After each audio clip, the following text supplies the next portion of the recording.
before. I was still mixing it before the premiere. And then you rush to the tech check.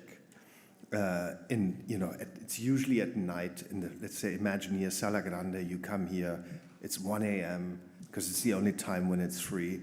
And you do a tech check, you do a sound check, you do an image check, and you realize, wow, tomorrow, all this hard work that you shared with a very, very small select group of people, suddenly you're going to share with the world. And it's a really hard moment because it also gets ripped away from you. Suddenly it's not yours anymore, it's yours. It's sort of the threshold of letting go. And it's a celebration, but it's also hard to let go. But that's what it means, basically. It's a big moment. You know? I remember actually reviewing Jack at the Berlinale that year for Variety, and it's so funny from the critics' perspective. We kind of see this film as a completely finished object that's ready and presented to us to watch and review. We don't kind of think about the fact that you were still kind of laboring on it, that it was kind of literally still in progress, even hours before. And as you say, the film festival is that strange threshold where it kind of gets handed over and sent out into the world. Is Philippe with us here now? I don't mean in a kind of spiritual sense. I mean, oh yes, there he is. Perfect. Welcome, Philippe. Thank you. I don't know if you saw earlier what I was asking Edward about kind of film festivals and what they kind of mean to you as a filmmaker.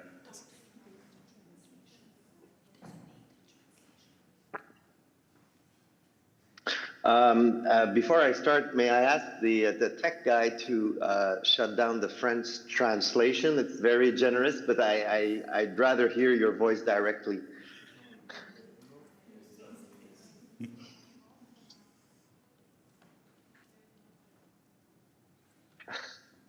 Thank you. Well, I think for a whole set of films the film festival are really a long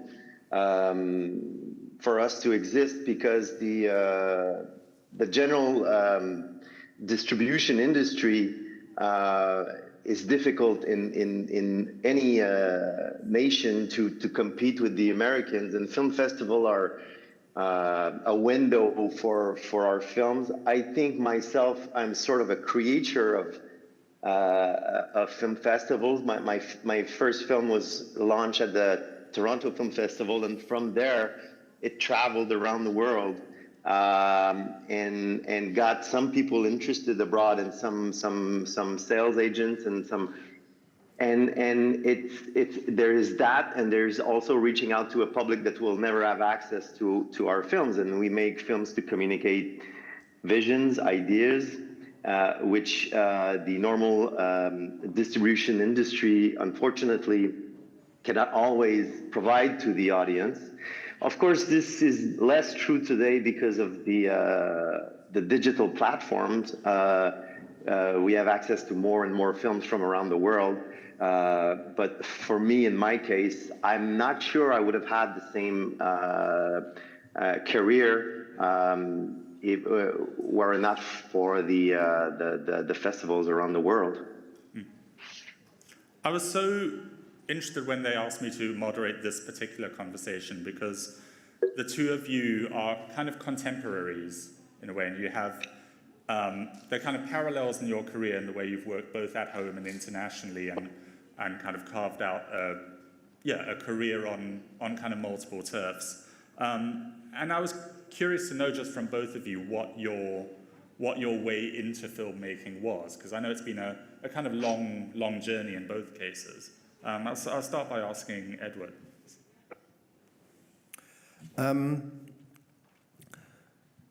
Well, I come from a city where they make cars and not films. So I didn't really know how films were made. I was always fascinated by them and always went to the cinema, but theater seemed much more accessible. So I was had an internship in a theater. I was in a local drama group and all these things. Films was out of my reach. This was Hollywood. And I always thought when I was young that actors made movies because that's the people you see. I didn't know there was a director or a camera person or I just didn't know that these professions existed, and if they did, that they would be accessible to me. And I remember being on a field trip to the local film school. I mean, it was a couple hours away, the next local film school. You know? So we went with the school, we went to the field trip, and I looked at, and suddenly, no, it was an art school, sorry, and they had a film course. And I looked at some students, long-haired students with cameras in their hands that looked very important. And I thought, wow, you seem to be able to learn this at a university. You seem to be able to study this. And I was 15, I remember. And I went home and I was so enthusiastic. And I said, film, you can study this. I think I'm going to do this. And I have 2 older brothers and 1 younger sister. And of course, the older brothers always shut you down. And my older brother said, you're going to have to drive a cab later on. And then I forgot, I sort of thought like, it's my older brother, he's going to be right. And I pushed it away, but it never did go away, you know, and I couldn't push it away. And sort of it came back, and when I was 18 and had to make the decision, I had the decision like between, you know, many fields, but my father was an engineer and my brothers were engineers, and I thought, well, that's going to be the path for me. I didn't really reflect it, but when I took a moment to reflect, I thought, I can't do that. I'm going to do that. And that was basically the way in. And Philippe, was like filmmaking something that was always kind of on your wish list, or was it something that seemed sort of impossible at one point?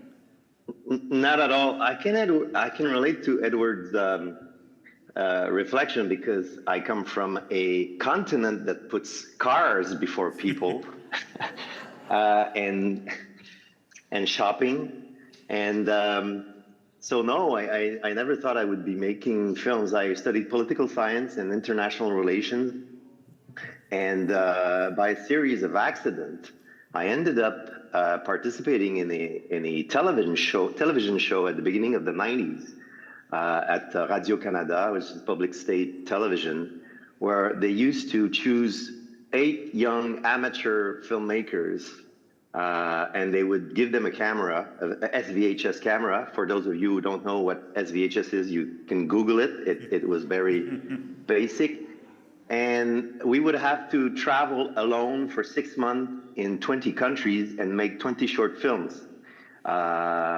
So basically, and I saw that show on television every week, and one day I said, okay, this is crazy. I want to try this, but I didn't have any experience with cameras or anything like that. So I submitted my application, and to my surprise, they finally chose me and 7 other people, and I went off on this trip learning the craft.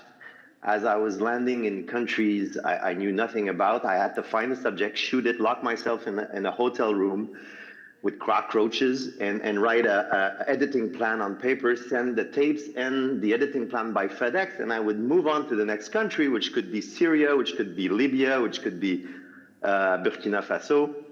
And when I came back 6 months after, I saw all my films that had been shown on television before a panel of judges, and they would rate the film. It was kind of a proto show, a reality show, but instead of locking people inside a loft to see if they will fall in love, they would send young people to apprehend the world and try to understand the world with a camera. So that was my school, and from then on, I couldn't see myself working in politics or anything like that. And I said, that surely beats working in an office. And I continued, and I ended up making a first feature, which was supposed to be a documentary, but ended up to be a fiction.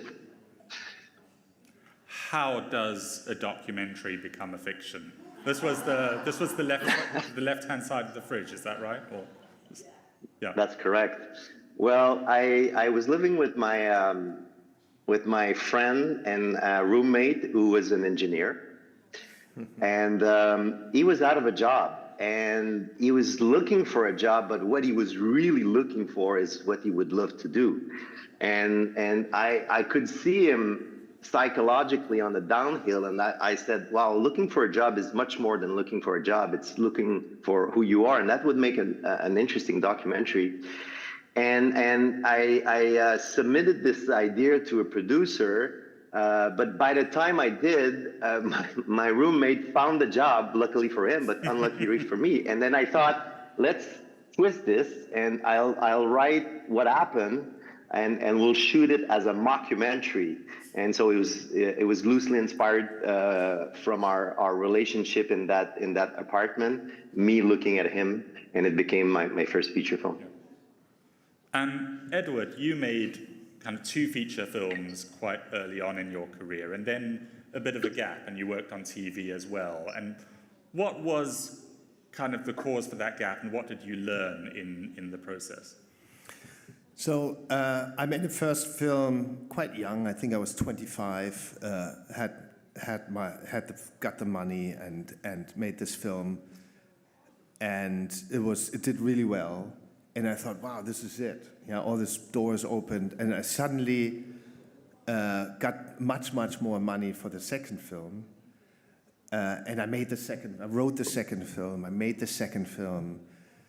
And the film was done, and I looked at it, and I thought, it's just not good. It's just mediocre. It's just another movie. And I wondered for like many years, I wondered why it wasn't good. And while I was like looking, and I didn't quite know what to do, and I didn't have the reason why it wasn't good. And I tried to figure it out because I thought I did everything right. And so during that time, I experimented basically in television, first of all, making tons of mistakes. It was kind of my film school, like making this television movie, that television, but I always never treated them as a television movie. I always treated them as my next film. And you put the same heart into it as into a movie that plays here.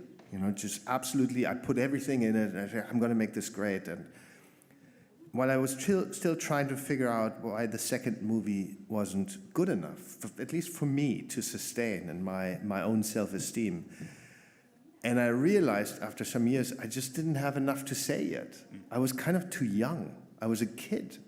And I didn't know what I wanted with the movie. I didn't know what I wanted, the message, or not the message, but like my inner self, what I wanted to share with you. I just had the opportunity to make a movie, and I took it. I didn't quite know yet that movie making is like a big responsibility of sharing, our souls with you and our community, to bring us together in the cinema. And so so while I was making these television, I suddenly realized that was it, and I slowly realized how a voice came to grow, or something. I don't know if it's a voice or a vision or a soul or something, was in like a search why you are on this earth and what you want to do and what you want to, how you want to be with other humans. And I had to learn that, and I had to understand that, and I understood and learned that through failing and making these television movies while treating them as my own. And then at some point, I realized that the television movies, as much as I poured my heart into them, and as much as I thought, well, it's just, where's the difference? I'll make the same movie, maybe with a smaller budget or in a small, but I still can make a film. And I slowly realized television movies are not, they don't have a shelf life. You screen them on, I've always finished it, and then Wednesday night is the premiere, and you screen it, and the next day, it's gone. Yeah. And all that, and it doesn't come back. Maybe they repeat it in a few years, but it's gone, and it's replaced with the next one. It's an industry. It's a machine that gets replaced.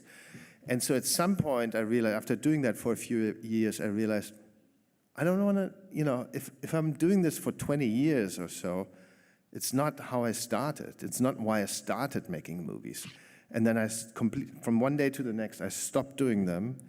And I had this idea of what I wanted to share with you as my next movie, and I made that one.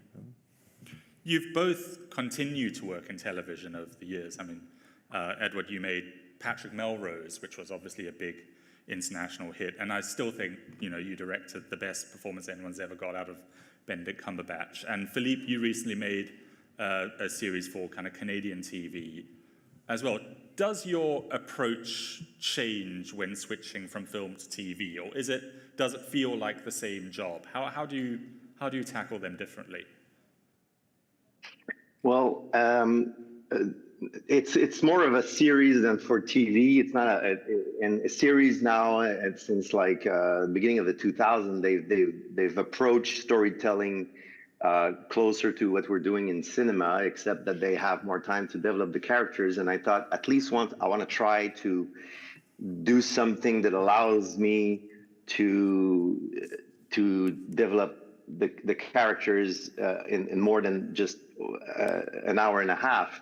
But I didn't have the skills to write such material, and I asked someone who's very skillful here in Quebec if she could write around an idea that I had.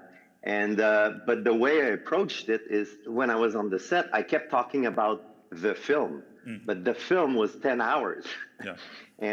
But still, the way we approach preparing ourselves, preparing a shot, or even trying to figure out the general arc of the series, I wanted us to still relate to a unique experience, even though I know that people can watch it while, you know, folding their laundry or binging it, or it's not the same collective experience than cinema that I still cherish.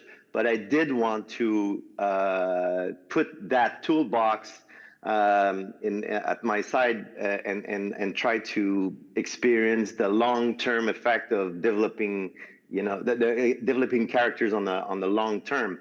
But I will go back to the feature film, which is a medium which is closer to what I want to convey to people, because I still think that cinema has this power to bring people together in a way that series can't. And Edward is right. When the series went out on air, someone presses a button at midnight somewhere, and it's available for everyone to binge at their disposal, and there is no collective experience. And that, for me, is a problem. Yeah. It's interesting. I notice a lot of younger people often refer to stuff that's on streaming services.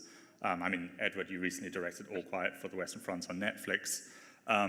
People kind of will refer to Netflix films as a show, as if it were a drama series. It's kind of, once it's on that platform, especially a lot of younger viewers see it as kind of all part of the same, you know, the same stream. When you're directing something like, say, a Patrick Melrose, does that feel like an 8-hour movie to you, or is it a different animal? Yeah, I approach it the same way, and Patrick Melrose is a good example of what you really want to do, and I mean, for me, a good example of what you really want to do with your movie. I read the books when I was maybe 23. I discovered the book. So for 25 years, I've been wanting to make that show. You know, that in that case, it was a show. And actually back then, I thought, like, how could you make it? You know, because it was impossible to make. It's so dark, it's so long. It's impossible to make a movie out of it. So I never knew how to do this. And when suddenly the opportunity came along to turn it into into 5 different movies based on 1 book each, that seemed like the solution to me. And where you would track a single life, a real character, a real person, an authentic, a real life person, and track that person and make it over 5 hours and sort of tell the story of a liberation from a conflicted past. And that was just almost a liberation to me that this was suddenly possible for a television show, but it didn't. We still shot it the same way as a movie. I want to talk a bit about kind of working internationally, as you both do, and kind of switching back and forth between kind of home and abroad, because you both had that one film or project that kind of got you to the tipping point. In your case, Edward, it was, you know, with Jack, and then a few years later, you kind of made Patrick Melrose, and with Philippe, you made the wonderful Monsieur Lazare, which got an Oscar nomination, and then not long afterwards, you made, you know, The Good Lie with Reese Witherspoon. how does that kind of transition happen? And do you go into a project like that intending to make that breakthrough? I'll ask Edward first. No, you never intend to. Well, I'll be honest. I wanted to make films beyond Germany for a long time, because it's a small country. It has a limited audience, and you know, I just always had and you really bump up against the ceiling very quickly. You kind of go like, oh, how do I get out of this room? And eventually, it's very liberating when it feels you can. Yeah. You know, it's like a candy store. Suddenly you get into this. It's almost like, I would say, growing up in East Germany and suddenly walking into a candy store and there's many colorful things available. You know, it's very liberating. You know? And I have to say, you don't make Jack. You make it out of. I made it out of an inner need. I saw a kid on the street and I thought, I want to make a movie about the feeling that this kid portrays, and that I can learn from. You know, where I can basically discover it was basically a discovery of my original need, why I wanted to make films, I saw in this young kid.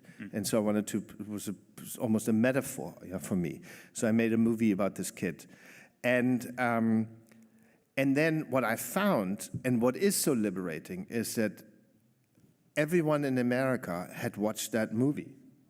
It's a tiny movie, and they watch everything. And just because it's they're so eager, in England as well, so eager, such a good film, such a broad film industry, very, very eager to watch things from, no matter whether, from Romania, Africa, Germany, Singapore, it doesn't really, Quebec, you know, all countries that are not really film industry countries. But they're at least in what I found in Los Angeles, people are very hungry for new voices, and they're interested in films from someone with a thought like, maybe we can use them for our films, yeah. But then it's very liberating when you meet a lot of people who saw your little movie from Berlin, and then think, how can we make something together? What I felt quite lucky in terms. I told the story of failing, or like having to think about what my second movie really meant, is that I wasn't really seduced very quickly into making something just for the opportunity, because I knew I had done that before and it didn't work for me. So it really, now I really know, when I engage on a project, when I make a movie, I really need to make it. It's not because I can make it. Yeah. Philippe, what was the bridge from like Monsieur Lazare to Hollywood, and how did that come to you? Well, it never occurred to me that I would make films. So it never occurred to me that after making my first films that I would make films in the United States. This was completely off the program. And I think the lesson is that the film that got me to make films in Hollywood or in the United States is really my most intimate film, a small production that takes place in the neighborhood in Montreal, and it's not flashy at all. It's just very intimate, and it's kind of ironic that it's that type of film that gives you access to studios or giant production companies, and this is not something that you can plan or that you can foresee. And after the opportunities were in front of me, I really asked myself, what do I want to talk about? And I still pursued the same interest. The Good Lie is something that was dear to me because I was in Sudan during the war, and I was there to shoot a documentary as a cameraman, and I saw kids die from hunger and from the war. So when I saw the script from The Good Lie, and when I was there in Sudan in the mid-90s, we had to be evacuated because a warlord was coming to steal the grain that the UN had dropped to feed the population. So because I was Canadian and white, they got me on a plane and they shipped me away to a safe place. And it stuck with me. So when I saw the script, I said, I have to do this. So it was not about making a film in Hollywood or with Reese Witherspoon. It was something deeply personal again, deeply intimate. Because I have also a career here in Quebec in my own language, I think the toughest part is try to balance both career in a way, and if I work here or if I work in the United States, keep in mind what do I want to talk about and do I have an insight into that subject. I was offered like big scripts, which were films I wanted to see on the big screen, but every thought I said, okay, am I the right person to do this? Probably not. Do I have insights into that subject matter? Certainly not. I'm fascinated by war movies.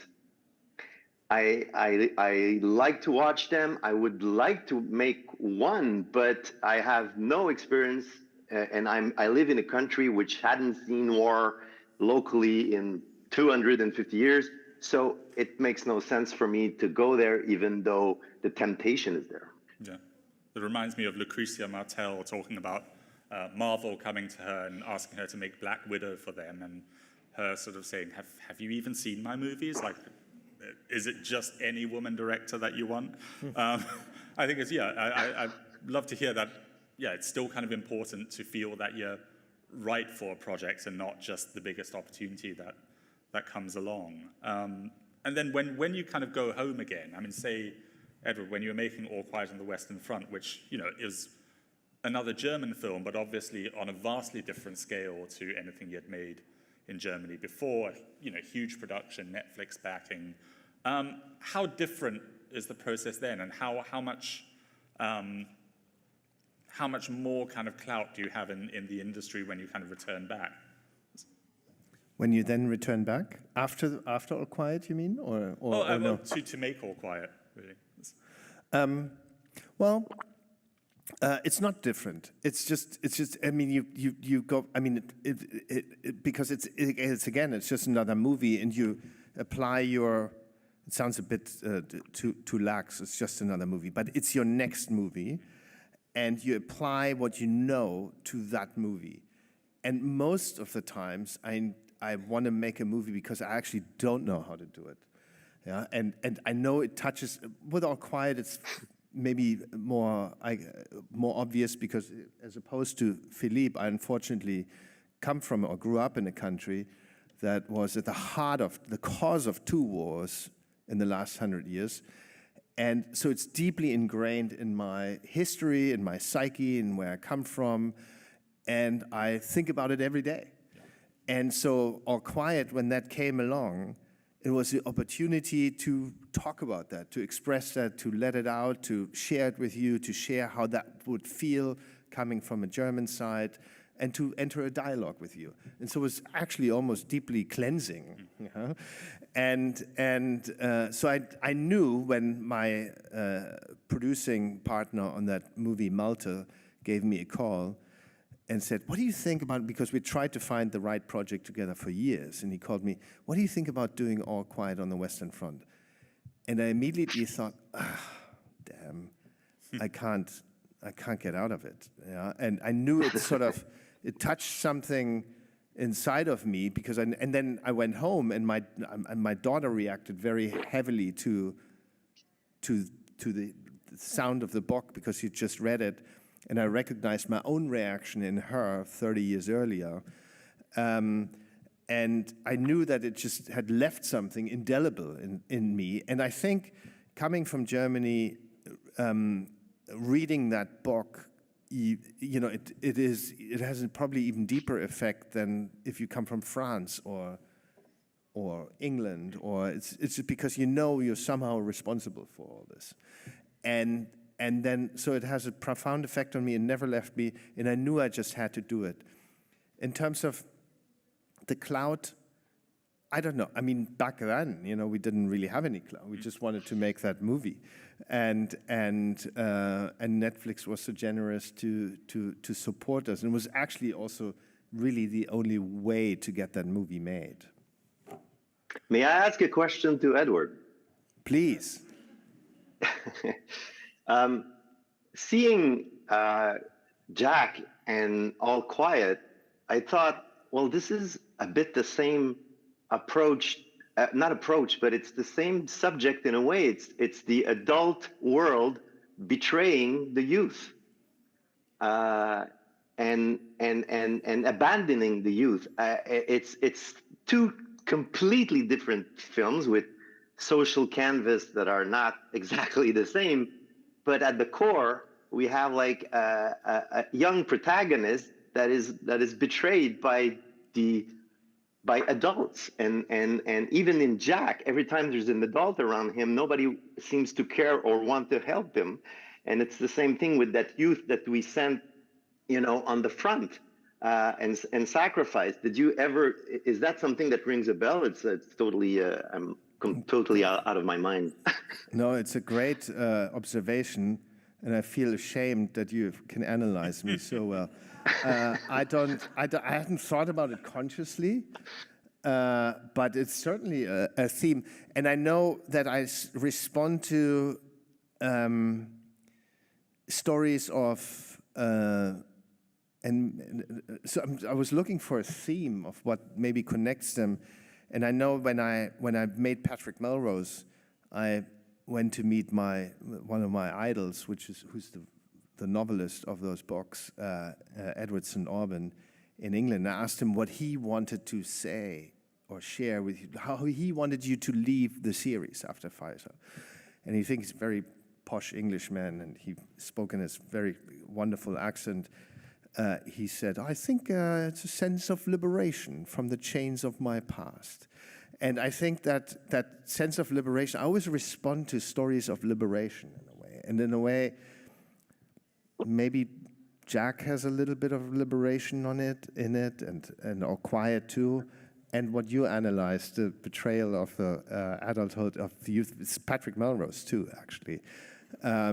So maybe there's a common thread that I'm going to keep thinking about. Thank you very much. Well, now you've put yourself on the spot, Philippe. Oh, God. I have to ask you, are there kind of thematic through lines that you think there are in your work? Or is there a kind of consistent thing that draws you to a story when you make your movies?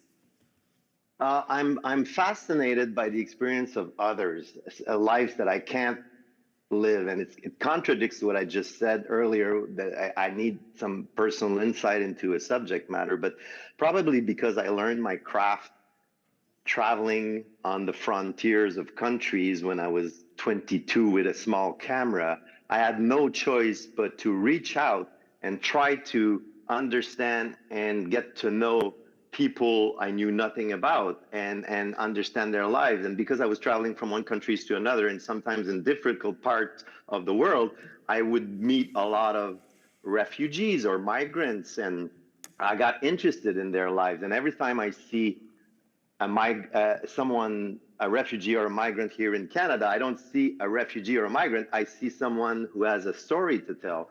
So in a lot of my films, there are people from diverse communities, and I'm interested in how they see the world or how they see us.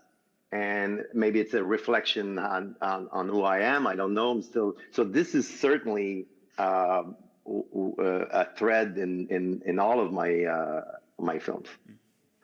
Let's talk a bit about the future, and start by kind of what you're working on now. I know, Edward, you're very, very close to finishing on Conclave, which is a British production. What can you tell us about that? Well, it's a movie that I can hopefully share soon with you. Maybe next year here, that would be a dream. But it's not quite done yet. I shot it in Rome in January while being on the Oscar path, and Philippe can certainly probably tell you that it's quite a full-time job to do that promotion. But I was shooting at the same time, so I always did at night or over the weekends.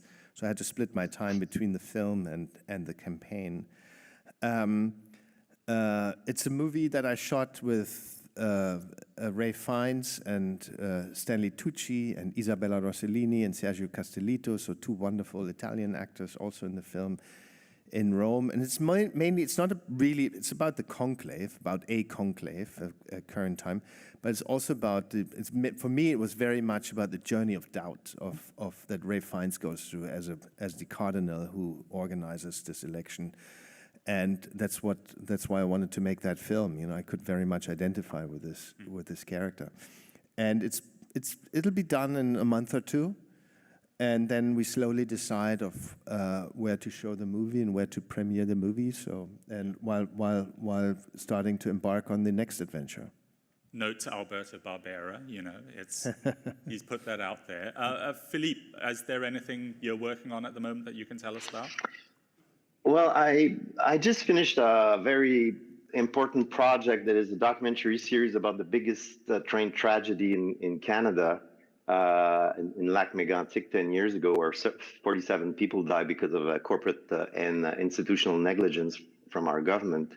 And I've been promoting this, and this has been important because it's finally I got to make a documentary 25 years later.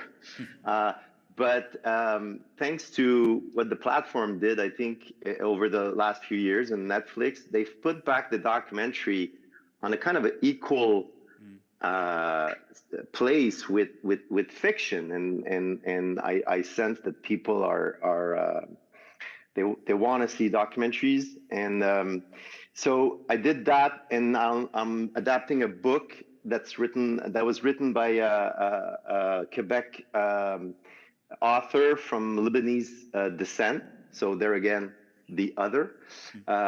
It takes place in the Lebanese community in Montreal, and it's really a comedy about a guy who thinks he's going to die on the day of his marriage. And maybe it's because I'm a hypochondriac that I want to make this film. But at the end of the day, it talks about family and the relationship to your father and your mother. So all the kind of things that none of us can't escape from. So I'm writing this and hopefully shoot next summer. That's great.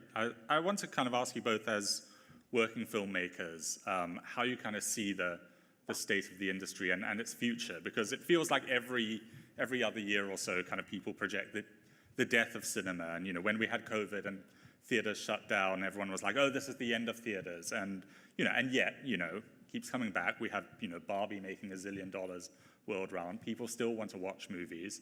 As people working in the industry, how optimistic or pessimistic do you feel about the kind of the future of the medium?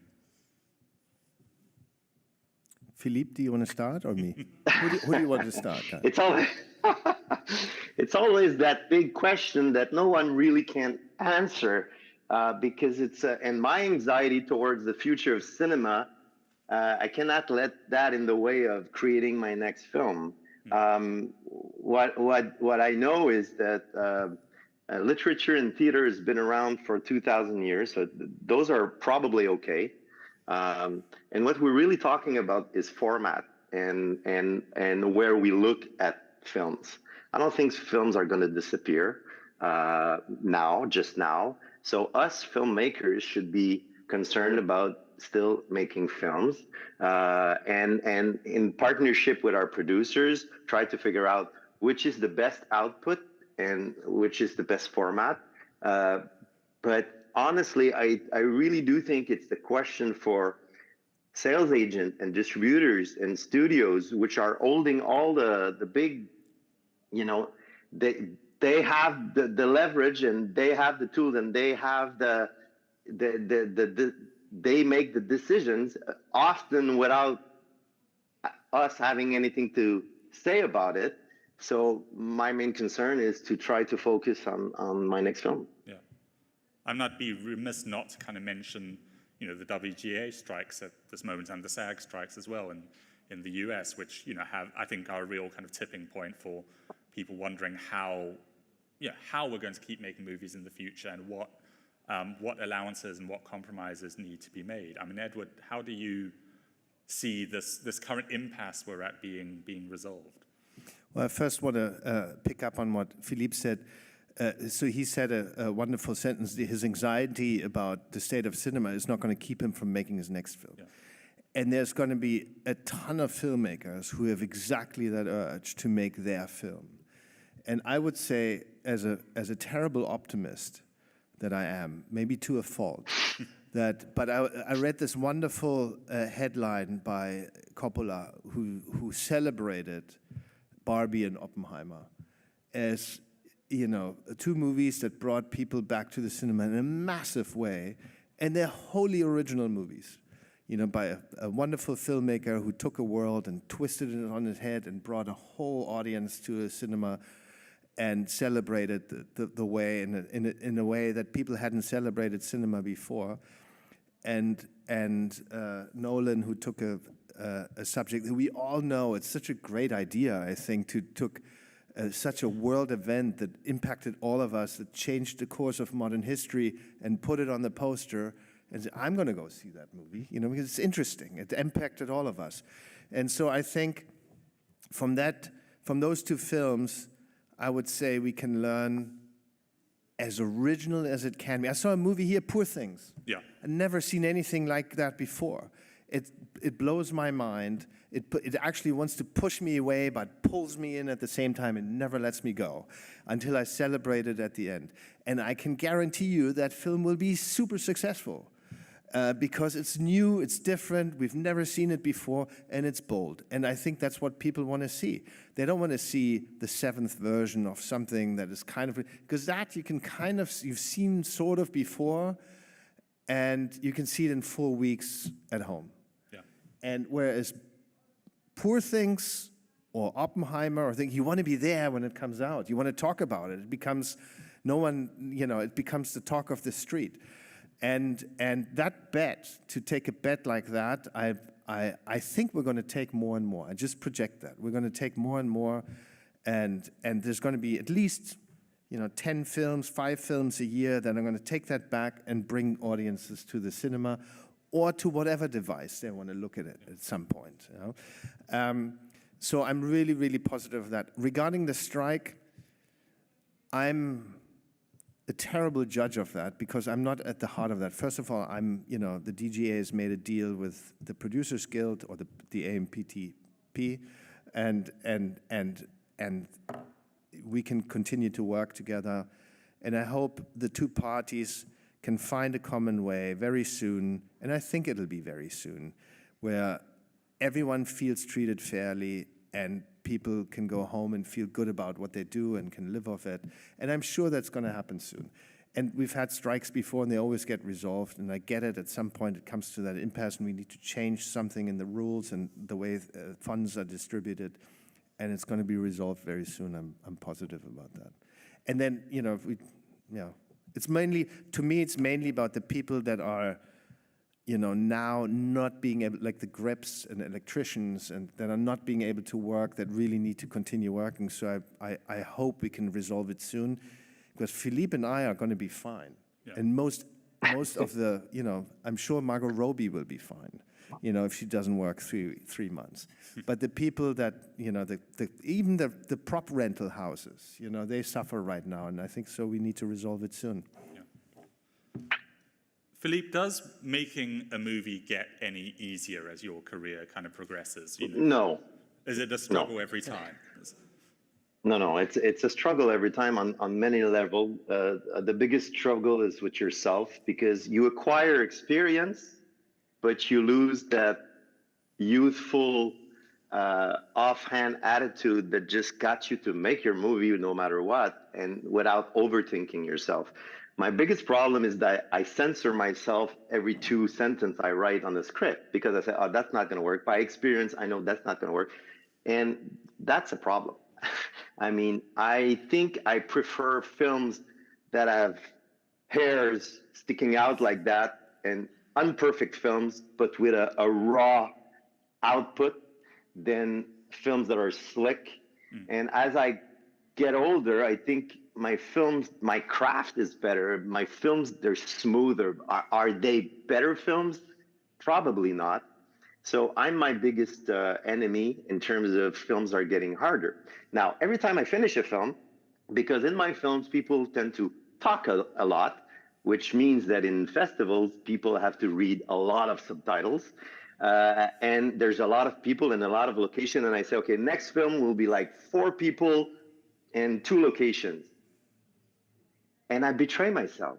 And I choose these subjects with more people and more locations. And I don't know why I do that, but I do that. Now, there's the other aspect that's also difficult, is that more and more talented filmmakers are out there in Quebec. And the piece of pie is not getting larger. And I acknowledge that I don't have more rights than any of them to that piece of pie. So you have to wait your turn and you have to be patient. In television, you can get a green light in a few weeks.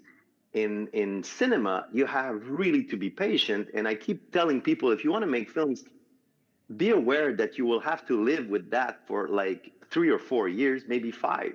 And it's will you want to still be talking about that in 5 years or in 6 years? So you have to commit. It's a long-term commitment, and that is also difficult. That being said, I'm part of a filmmakers that are privileged, that can live from their work.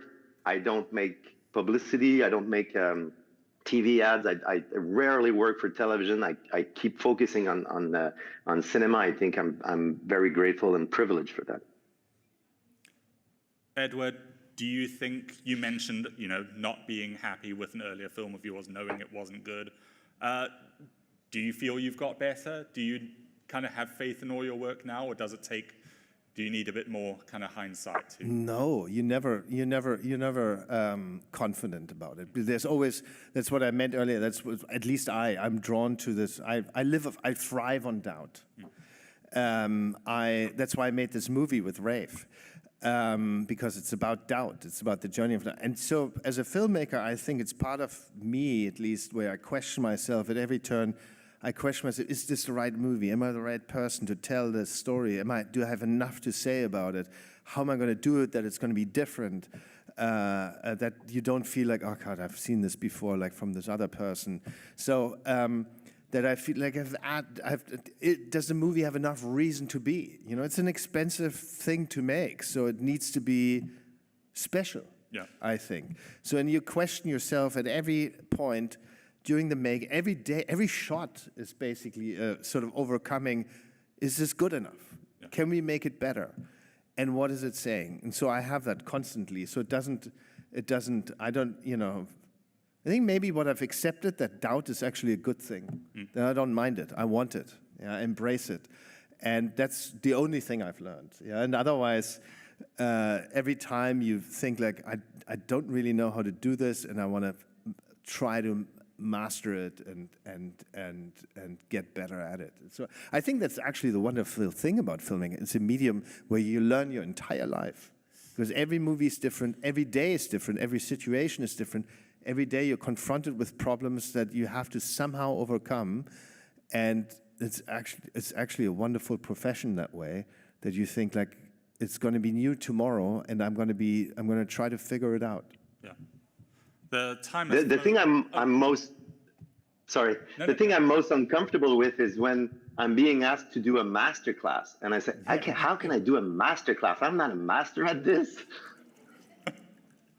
And yet here we are. I've been very greedy with my questions. We have a few minutes for questions from all of you. So if we have a roving mic, I think, if you just raise your hand and ask away. Don't be shy.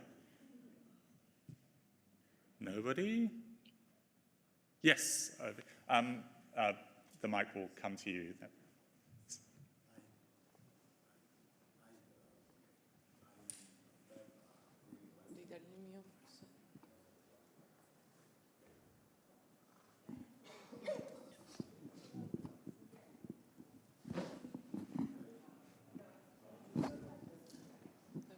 Another mic is coming.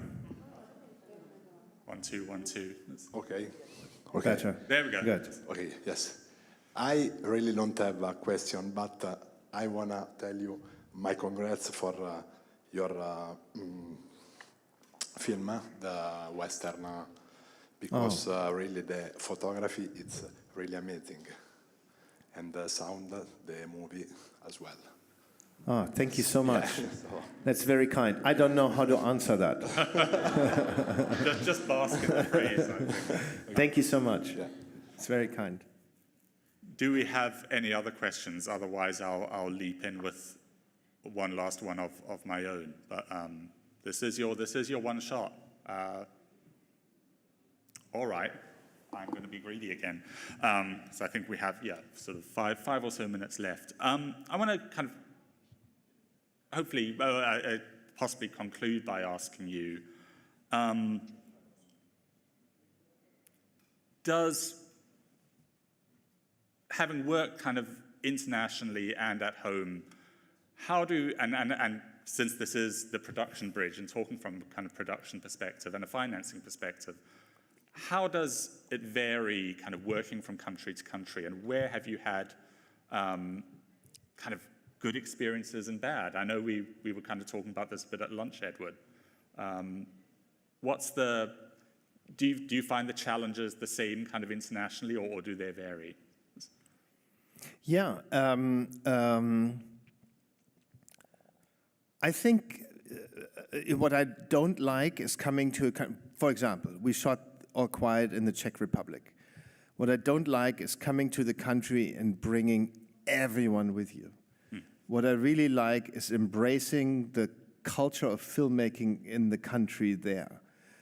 We had a wonderful Czech crew. I shot Conclave in Italy, and embracing the Italian crew there because they know better how to do it there, and and it's always a collaboration and I really enjoy that process, by the way, or in England, suddenly okay, they do it this way in England, okay, let's try to work with that and actually learn from it and be fruitful to each other. So I really enjoy that process, working with, otherwise it feels a bit colonial, you come to, I don't know, Budapest and you bring everyone with you and sort of roam in and get out and leave, So I think sort of to collaborate with the local film culture is wonderful.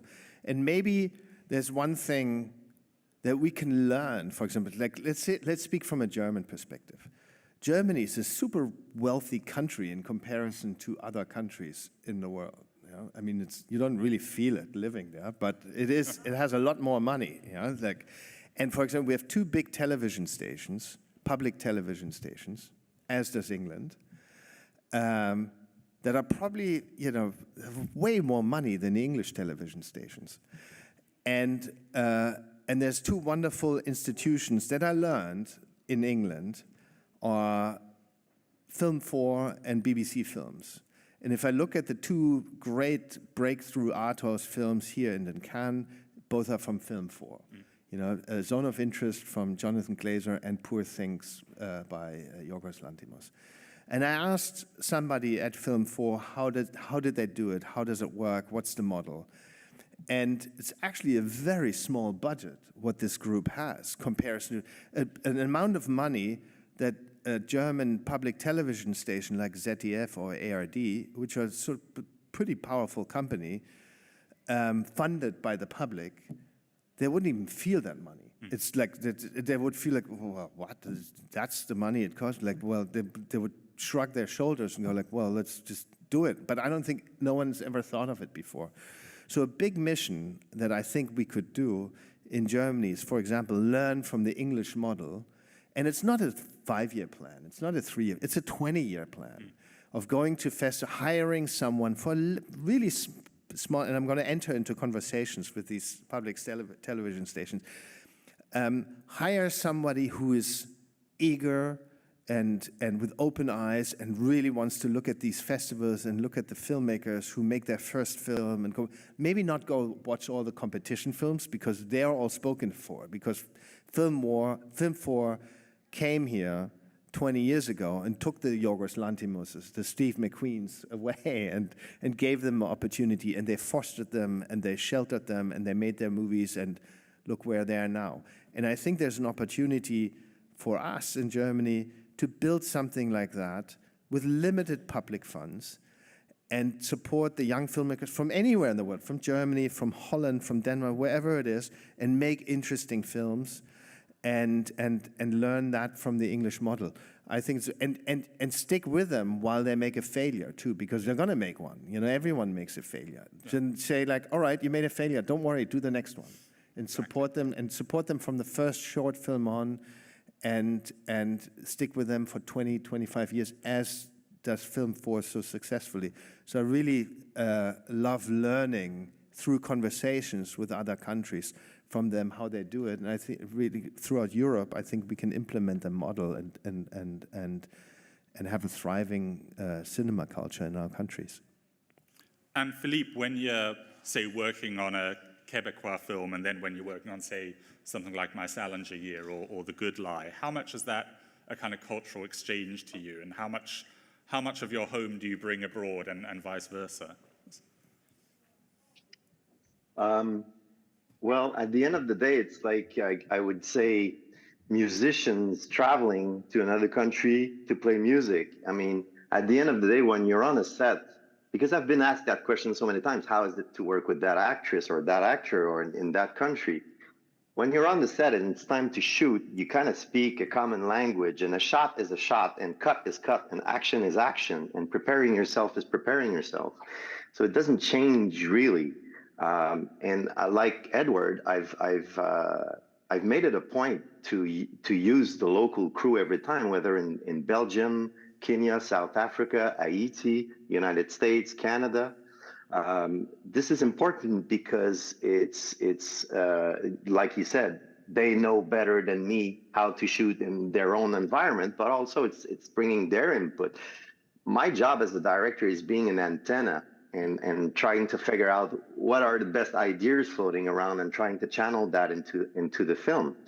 As for the industry, I've had the chance to work in a province that is still is like an island of francophone in North America, and we have a kind of generous system to finance films, because it's part of our way to try to stay alive in North America as a francophone people, and they have gone to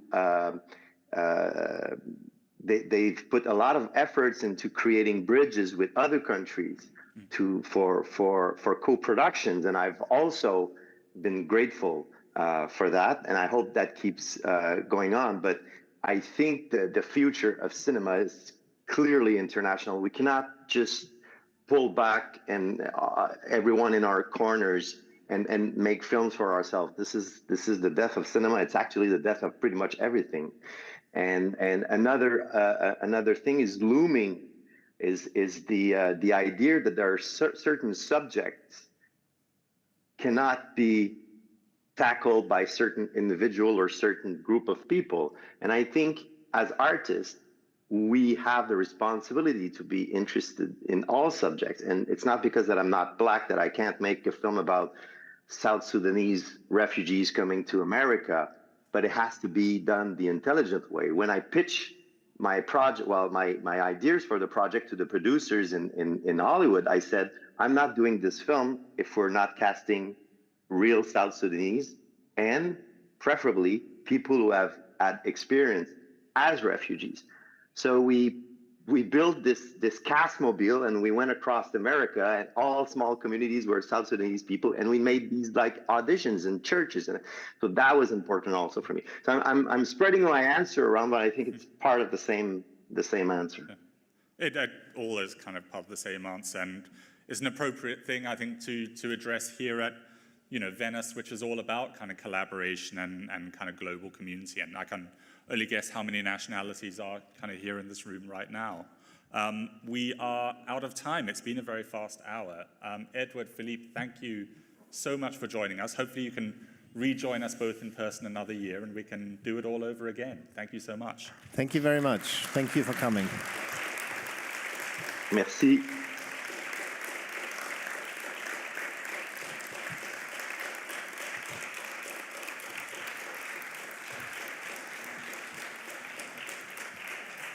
Thank you, guys.